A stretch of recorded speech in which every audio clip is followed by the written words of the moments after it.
Assalamualaikum warahmatullahi wabarakatuh. Shalom, Om Swastiastu, Namo Buddhaya, Salam Kebajikan. Perkenalkan, nama saya Fania Yuniasih, biasa disapa dengan Fania. Saya dari Prodi Sastra Indonesia, kelas 02 SIDM 002. Pada kesempatan kali ini, saya akan mempresentasikan materi mengenai mata kuliah Sejarah Sastra Indonesia untuk mengampu tugas ujian akhir semester pada semester kali ini.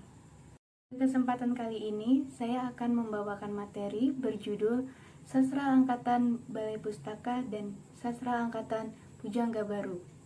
Definisi dari sastra itu sendiri adalah sastra merupakan bentuk kegiatan yang menghasilkan sebuah karya sastra yang memiliki nilai-nilai keindahan yang mencerminkan kenyataan mengenai sosial atau masyarakat. Sejarah Sastra Angkatan Balai Pustaka. Memasuki awal abad 20, Belanda mendirikan Balai Pustaka atas dasar keresahannya terhadap kesadaran warga bumi putra Hindia Belanda bahwa mereka sedang dijajah. Pemerintah Belanda mendirikan Balai Pustaka pada 14 September 1908, sekitar 112 tahun yang lalu. Balai Pustaka didirikan untuk menerbitkan buku, majalah, dan koran. Balai Pustaka menerbitkan semua jenis tulisan, kecuali tulisan yang mengandung unsur perjuangan.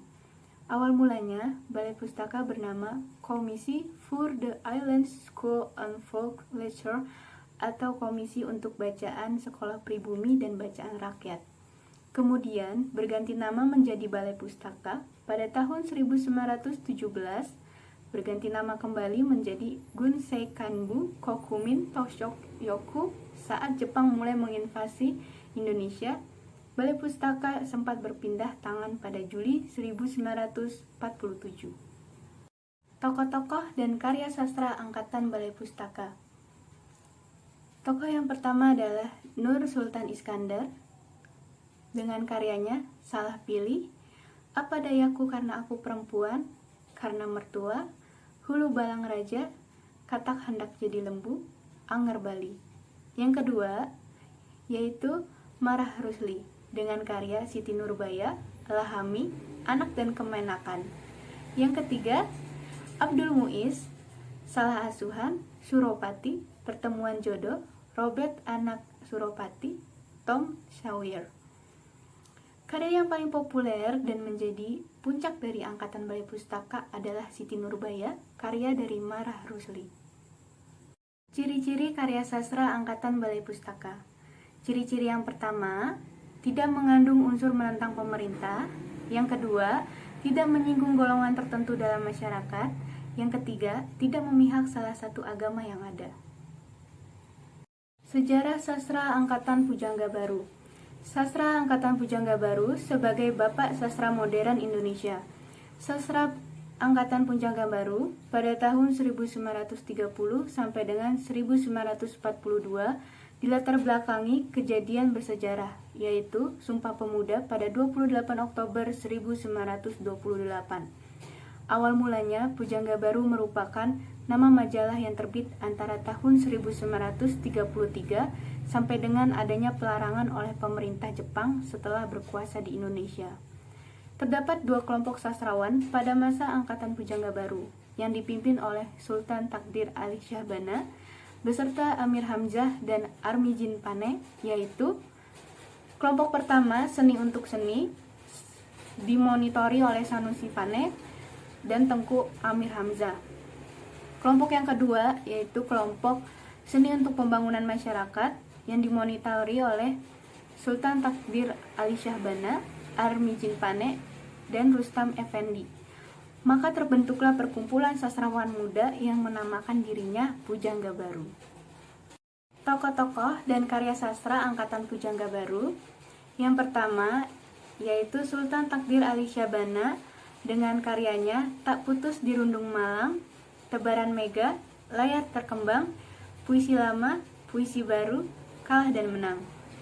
Selanjutnya Buya Hamka atau dengan nama panjang Profesor Dr. Haji Abdul Malik Karim Amrullah dengan karyanya Di Bawah Lindungan Ka'bah, Tenggelamnya Kapal Van der Wijk, Merantau ke Delhi, Tuan Direktur, terusir. Selanjutnya, Army Jin Pane dengan karyanya Puisi Gamelan Jawa, Jiwa Berjiwa, Kisah Antara Manusia. Selanjutnya, Sanusi Pane dengan karyanya Pancaran Cinta, Prosa Berirama, Puspa Mega, Kumpulan Sajak, Air Langga. Selanjutnya, Tengku Amir Hamzah dengan karyanya Buah Rindu, Nyanyi Sunyi, Istana Rela, Batu Belah. Hairul Anwar menyebut Amir Hamzah sebagai puncak dari Angkatan Pujangga Baru. Ciri-ciri karya sastra Angkatan Pujangga Baru. Ciri-ciri yang pertama, bercorak politik, kedua nasionalis, ketiga bertema pendidikan. Yang terakhir adalah perbedaan sastra Angkatan Balai Pustaka dan sastra Angkatan Pujangga Baru. Untuk Balai Pustaka menggunakan bahasa Melayu, sementara Pujangga Baru menggunakan bahasa Indonesia dan lebih modern. Dan yang kedua, hasil karya yang diterbitkan dari Balai Pustaka berupa novel rakyat, novel yang memuat cerita rakyat pribumi. Sementara Pujangga Baru, hasil karya yang diterbitkan yaitu berupa esai, drama, dan teater. Karya yang dihasilkan berupa esai dan pelopor dalam pembentukan sastra drama dan teater. Yang terakhir, Balai Pustaka penerbit dibuat oleh bangsa penjajah, sementara Pujangga Baru didirikan oleh para sastrawan pribumi. Kiranya hanya itu materi yang bisa saya sampaikan. Semoga bermanfaat bagi kita semua. Kurang lebihnya saya mohon maaf. Saya undur diri. Wassalamualaikum warahmatullahi wabarakatuh. Sampai jumpa.